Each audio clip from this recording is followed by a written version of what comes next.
So I just take each day as it comes, and of course I have Tracy and the kids and this wonderful organization of people supporting me. At 64, Michael J. Fox's family is facing the hardest of their lives, learning how to say goodbye while still holding on to hope. For decades, the beloved actor has fought his battle with Parkinson's disease in public, inspiring millions with his optimism, humor, and unshakable courage.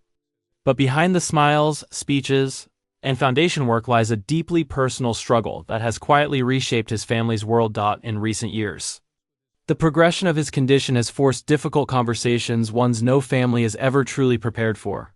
His wife, Tracy Pollan, and their children have stood beside him through every tremor, every setback, and every moment of resilience, learning how to support the man who once seemed unstoppable. Now, their reflections reveal a story far more intimate than headlines ever could. A family united by love, honesty, and the painful understanding that time is precious. This is not just a story about illness. It is about dignity, devotion, and the strength it takes to face reality together. As Michael J. Fox continues to live with courage and grace, his family's quiet goodbye is not about surrender. It is about cherishing every moment, honoring a life of impact, and loving fiercely in the face of uncertainty. What they are enduring now reveals the truest measure of his legacy, not fame, but love. For Michael J. Fox and his family, the passage of time has taken on a deeper, more fragile meaning.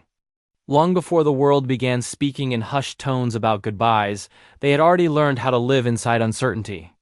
Parkinson's disease entered their lives when Michael was still young, successful, and seemingly unstoppable. What followed was not a single tragic moment, but a slow, relentless reshaping of daily life, one that demanded courage not just from him, but from everyone who loved him. At home, Michael was never simply the iconic actor adored by millions. To his wife, Tracy Pollan, and their children, he was a husband and a father, first funny, stubborn, warm, and deeply present. Tracy has often spoken about how the diagnosis forced them to grow up emotionally overnight. The future they had imagined shifted, replaced by one defined by adaptation, honesty, and difficult conversations they never expected to have so early in life. In the early years, the disease felt manageable. Michael continued acting, advocating, and laughing in the face of adversity. But as time passed, the symptoms became harder to ignore. Falls became more frequent. Fatigue lingered longer. Tasks that once required no thought demanded intense concentration. For his family, each change was subtle yet devastating, a reminder that Parkinson's does not announce its progress loudly, but steals quietly, piece by piece. Tracy became Michael's anchor.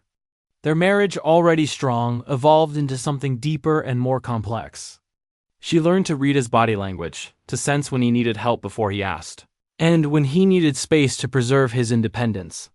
Their children, growing up alongside their father's illness, learned empathy early.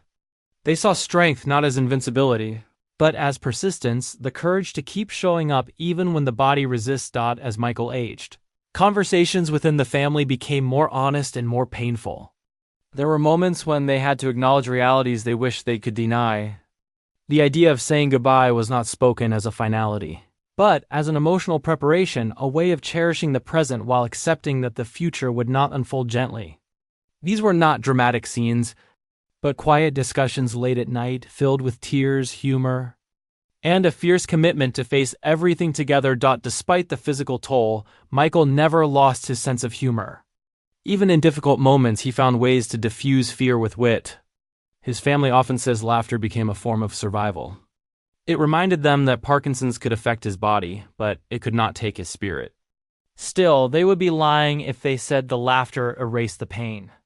Every smile carried an awareness of what was being lost, and every victory came with a cost. What made this especially heavy was the understanding that love does not protect you from grief, it deepens it.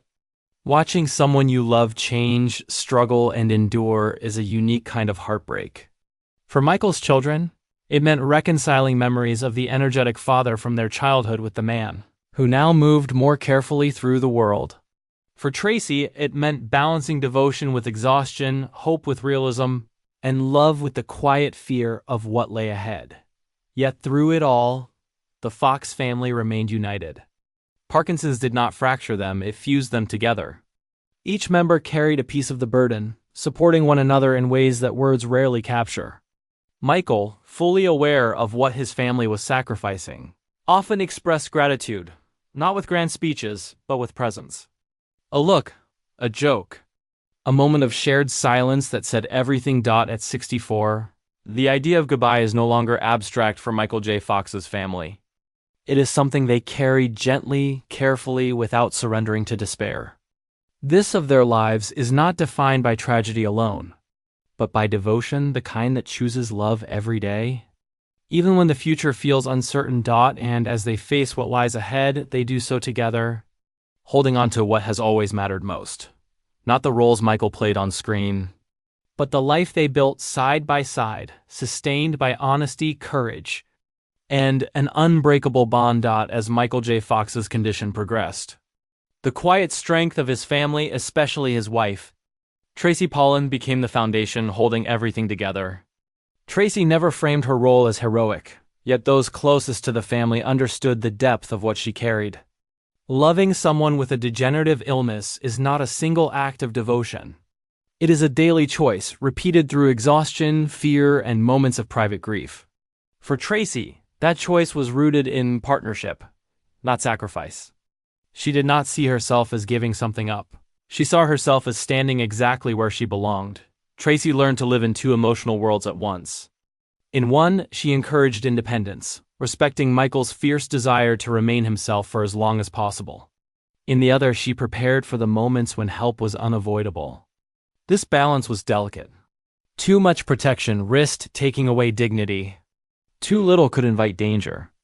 Over time, Tracy became fluent in reading the subtle signs, the pauses in movement, the shifts in energy, the moments when frustration masked vulnerability. Her strength was not loud. It was constant.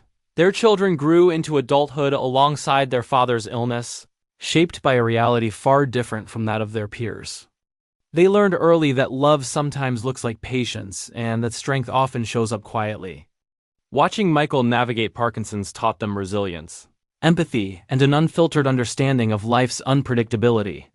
They did not grow up fearing illness. They grew up understanding it.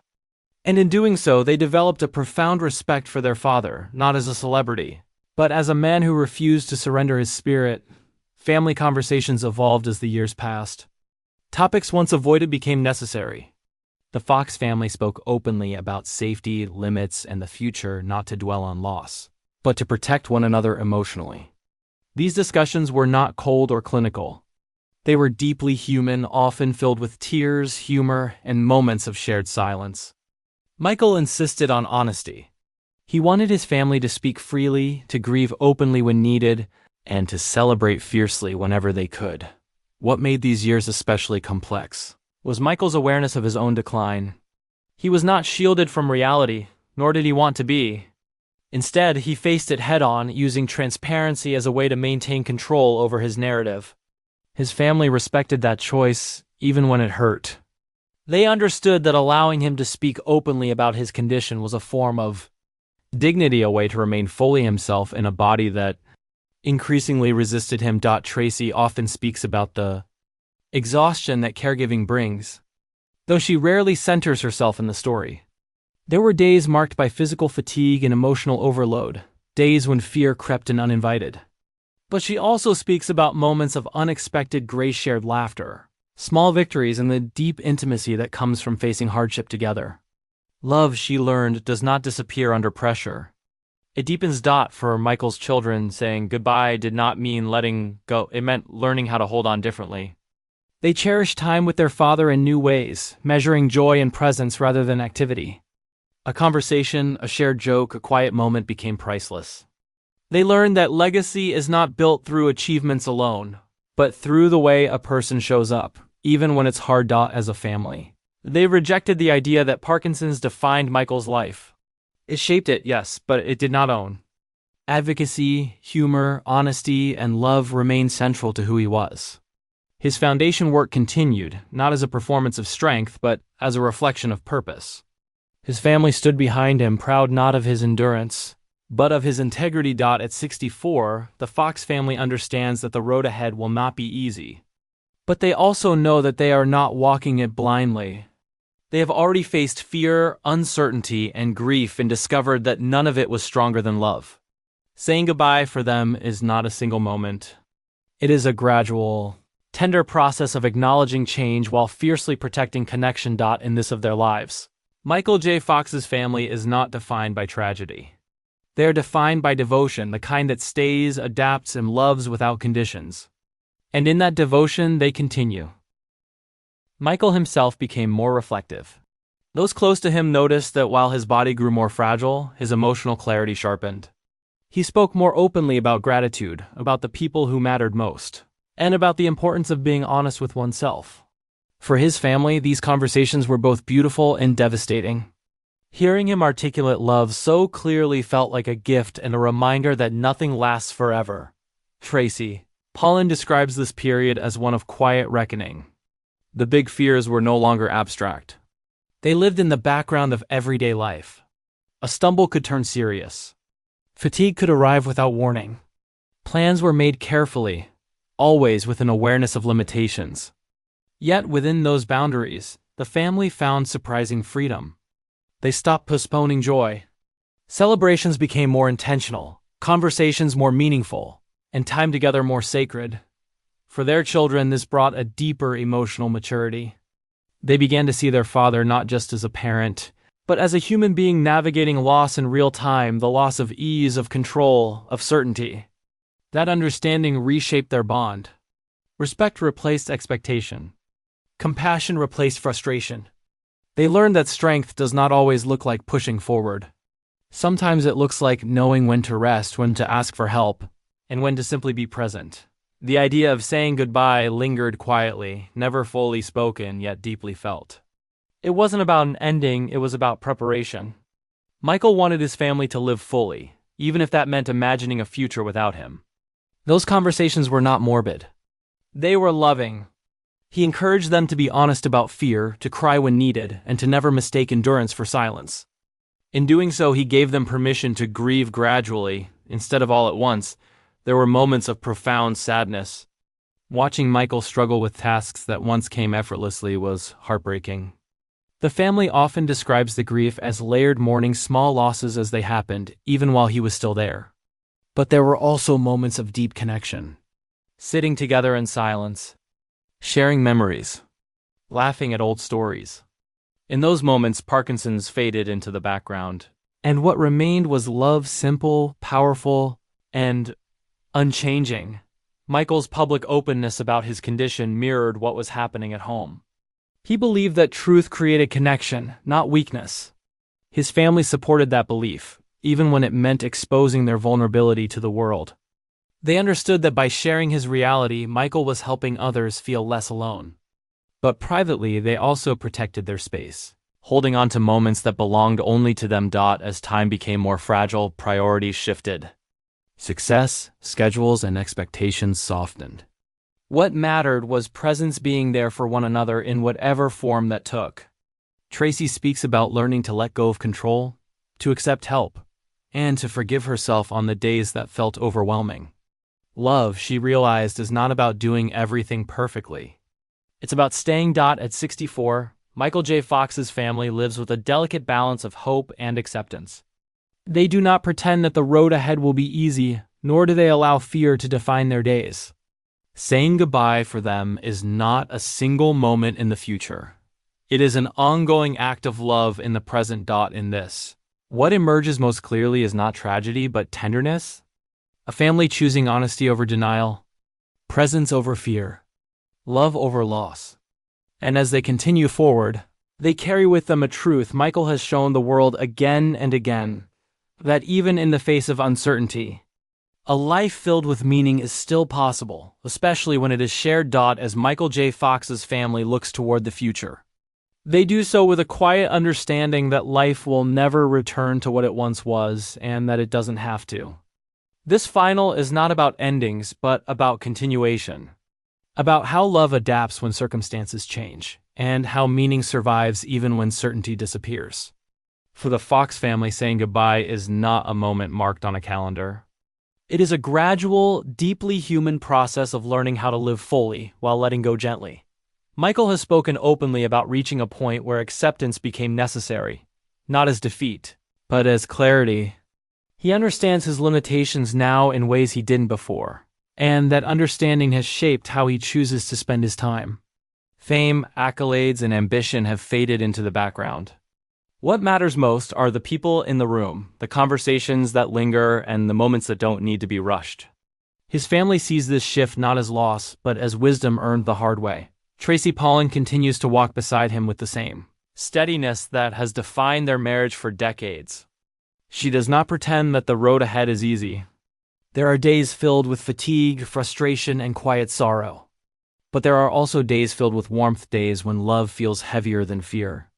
Tracy has learned that strength does not mean carrying everything alone. It means allowing support, forgiving imperfection, and trusting that presence is enough. Their children, now adults, are preparing for a future shaped by love rather than fear. They speak about their father not with despair, but with reverence.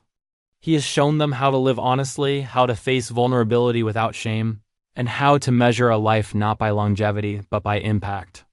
Through him, they have learned that courage is not the absence of struggle. It is choosing meaning in spite of it. Michael's legacy extends far beyond his illness. Yet Parkinson's has become part of the story he leaves behind. His advocacy has changed lives, accelerated research, and given countless people a sense of hope. But within his family, his legacy is quieter and more intimate.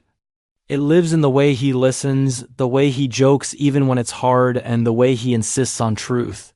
He wants to be remembered not as a symbol, but as a man who loved deeply and lived honestly. The idea of goodbye no longer feels like a shadow, it feels like a reminder. A reminder to say what matters now. To forgive quickly. To show up fully. The Fox family has learned that grief does not wait for loss. It arrives in small waves long before. But so does gratitude. Gratitude for time. For shared memories. For the privilege of loving someone through every version of themselves. There is no dramatic farewell, playing out behind closed doors. Instead, there is continuity. Morning routines, shared meals, conversations that drift between humor and reflection. Michael is still here, still present, still very much himself. And that presence is what his family holds on to, not tomorrow.